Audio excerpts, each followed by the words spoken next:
Très bien. J'annonce na bandeko nyonso ba pasteur oyo bazo croire na oyo nzamba zo sala na ngate na sengi na président na biso bonga na bord na za mutu ya RCT, mais du moins tozo considérer pe ko respecter président ya RC et Jibayamampia et na sengi na archevêque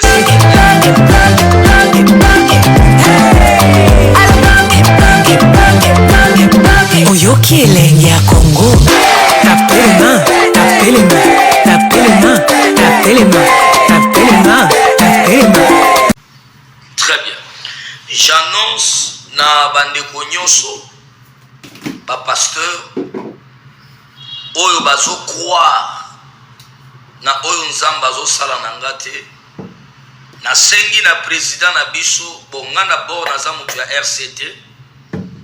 mais du moins tozo considérer pe ko respecter président ya RC et Jibayamampia et na sengi na archevêque supérieur Dodo Kamba manusha mutu nyonso azokoma mabe bloqué pe o effacer commentaire na ye na sengi na bandeko nyonso do baza ba archevêque et bevêque mutoyo pasteur wazo croire na ngate ozo cha tembe nanga boluka eleka direct boluki ba chaîne ya minene nazo senga na grand journaliste na biso mboka papa sango na politique ayambaka jar nyonso ya batu pasteur wazo cha tembe nanga pasteur wazo ndima teke je suis de Dieu pasteur wazo croire te na ministère nanga ya miracle pe ya guérison to le kaipa sango ngai na ye comme ça to démontrer puissance ya Nzambe eza c'est biblique oyo Eli ayebisa ba prophète abala lobi ke non soki bozo croire na ngate ngai na bino to mata na montagne to kende na ngomba bino bo invoquer Nzambe na bino ngape na invoquer Nzambe na nga to mona Nzambe ya nani ya kondima ndenge moko ngape lelo na ye kocha pasteur nyonso azo croire na ministère na ngate en défi toluka chaîne ya munene bosolo ngai na ye ezala na live ezala en pleine live to démontrer puissance ya Nzambe soit soki akokoka te ko démontrer parce que ça on a ko démontrer ba kolobeza kisi comme ça ngana ko fuka mayaba ndo délivrer nga soki a délivrer nga te ye pa fuka minga pe na délivrer to mona entre ngana ye nani akochela moninga loboko moninga ko ya ba demwelo ba ngana bi ba pasteur belé o balinga kobima ba scène na TV kobima ba scène na ba live kobima ba scène na ba écran, mais ce sont des impudiques, ce sont des hypocrites, ce sont des traîtres bazo bota na bana batu combien ba boti na bana ya batu bazongolisi bana batu bazemi bino bokanisaka teke bandimi na bino bana bato bino bolongolisaka bazemi wana tango babimaka na l'église na bino bayaka pe na l'église mususu kosambela bino boyebaka ngo te bato ba page bokata je mets quiconque en défi qui ne croit pas à l'apôtre Moïse Kasso, celui qui ne croit pas ce que moi je fais, celui qui ne croit pas au ministère que le Seigneur m'a donné, celui qui ne croit pas ce que le Seigneur est en train de m'utiliser, je mets quiconque en défi. Je répète, quiconque en défi qui ne croit pas au Dieu de l'apôtre Moïse Kasso. Oso croire dans l'ensemble apôtre Moïse Kasso ngote na Dieu en défi. Tozo senga na papa sango tozo senga na ba journaliste bazé belé yo mutozo croire que apôtre Moïse Kasongo c'est un vrai serviteur yo za pasteur tokuta ele kan direct makambo ya wiklote je vais t'humilier devant les gens na ko humilier au liboso bato peut-être vous sakana na ba prophète nyonso moi on ne blague pas avec moi ngande babenga ka terminator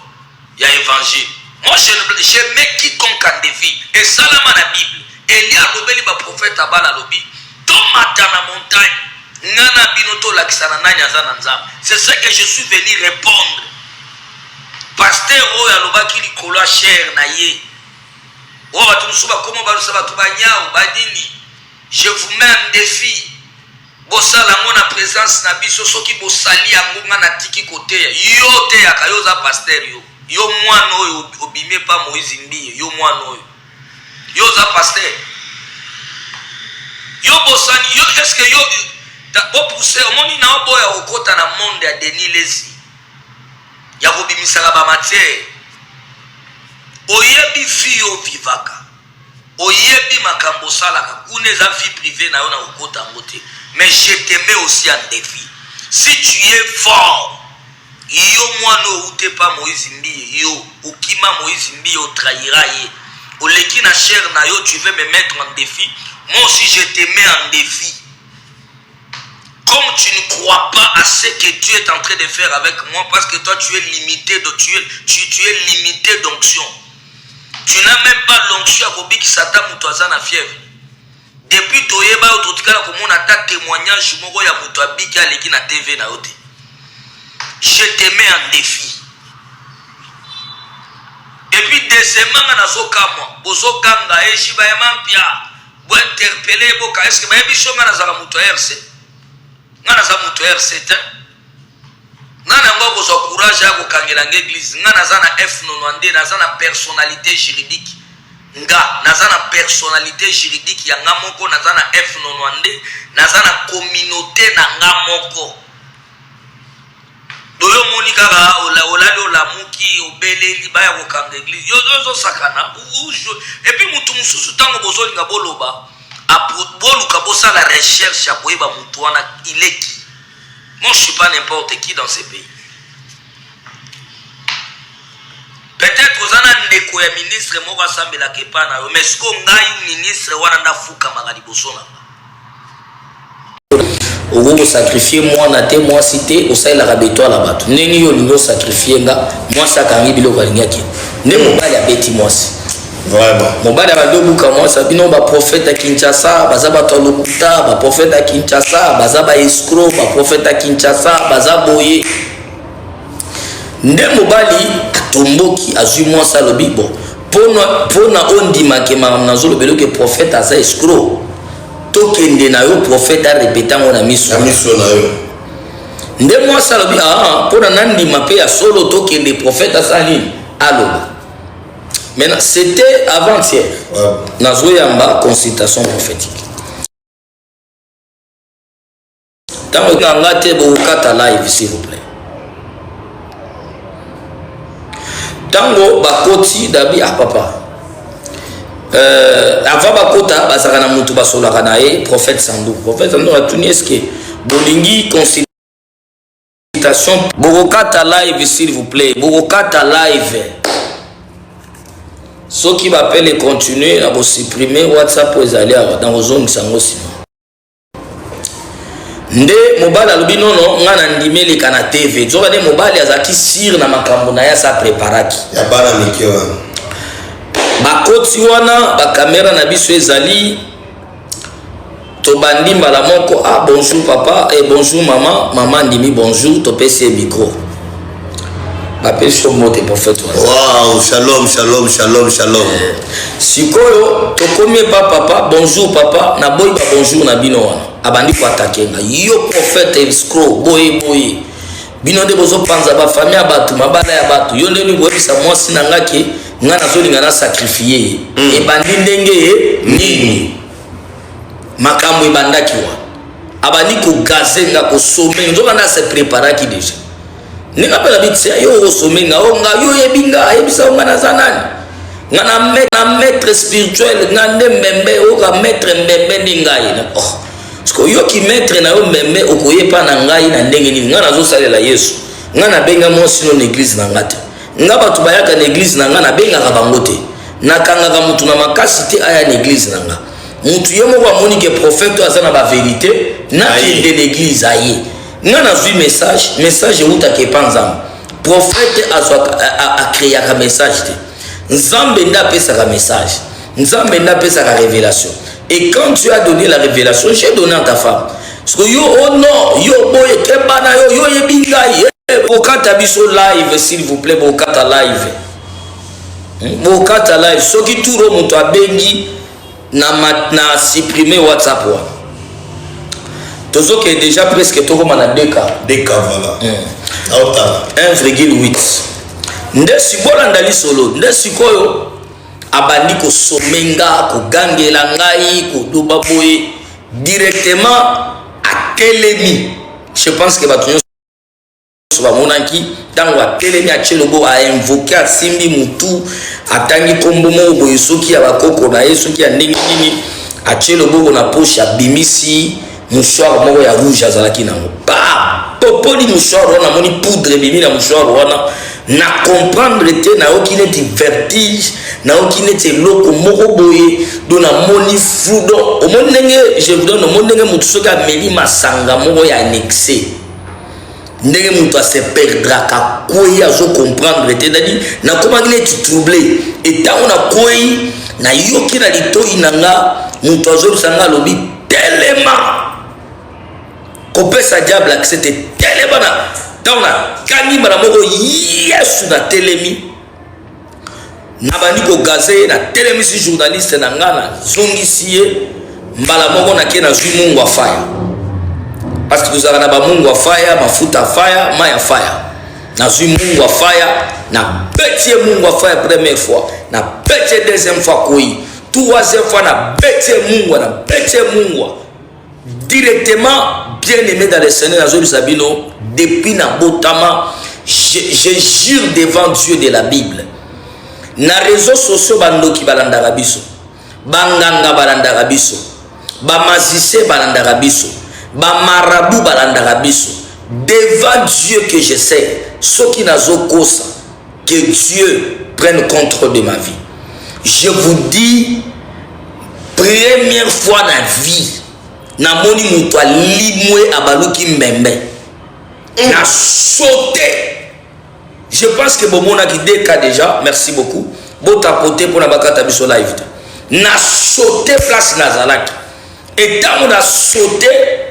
directement na sauté journaliste a sauté moi c'est ça qui na micro tellement moi si parce que batobela batuninga question pourquoi moi c'est ça qui na micro moi si avant ndakana magicien wa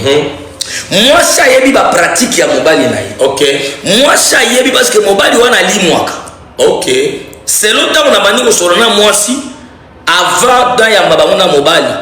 tout wali boswa yaka OK mobali apesa ka bato bakisi ya kolimo apesa ka bato ebele bakisi ya bantibal apesa ka bato ebele ata ba antibal c'est à dire ata ba beto masase kota yote mobali abeta ka bato bakake abokela bato bambazu asena bato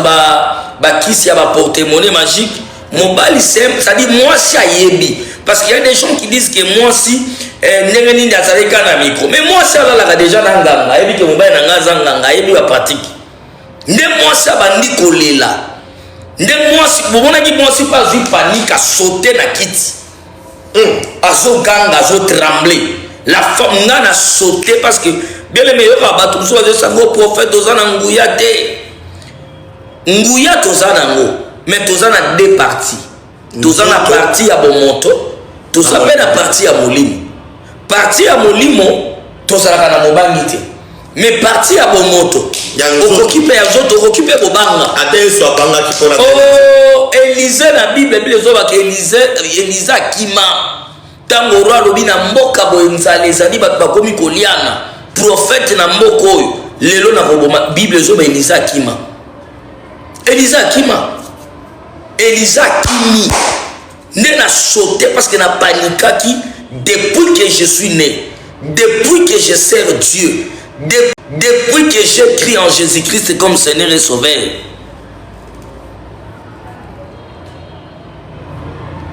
je vous dis, na bangi na lengi directement na tali mbembe na boakeli yango mungwa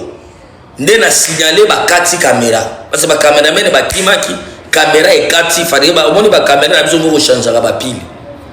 bakati caméra na ese bango botika nde to bando sala cérémonie to bimi libanda na kangi porte moi c'est abimi to sali cérémonie pas azongi tango azongi mutu afukami aseskize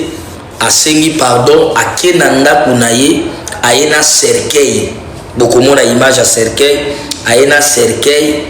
na kati ya cercueil azalaki na nyoka na kati ya cercueil azalaki na popi moko soki sirène na kati ya cercueil azalaki na mukua loboko ya mutu ya kokauka soki azwa ngo wapi na kati ya cercueil azalaki na babiloko ebele oyo abimisaki et totumbi yango bokomona ba image ndenge totumbi yango et on a prié pour ça et le Seigneur a fait grâce. Senga pe na kobanga okata te tokosila nao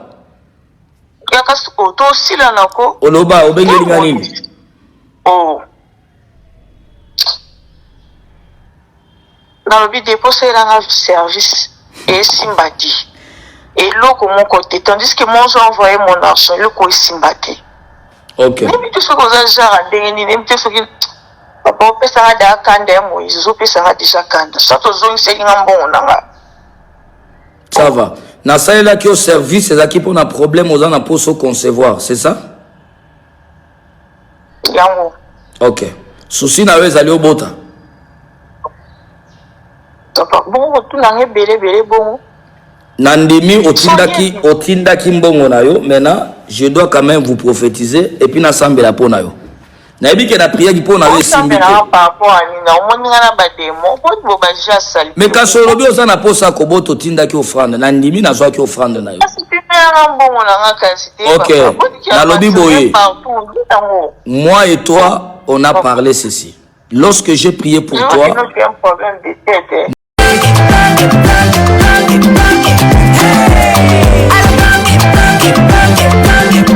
Oyoki elenge ya Congo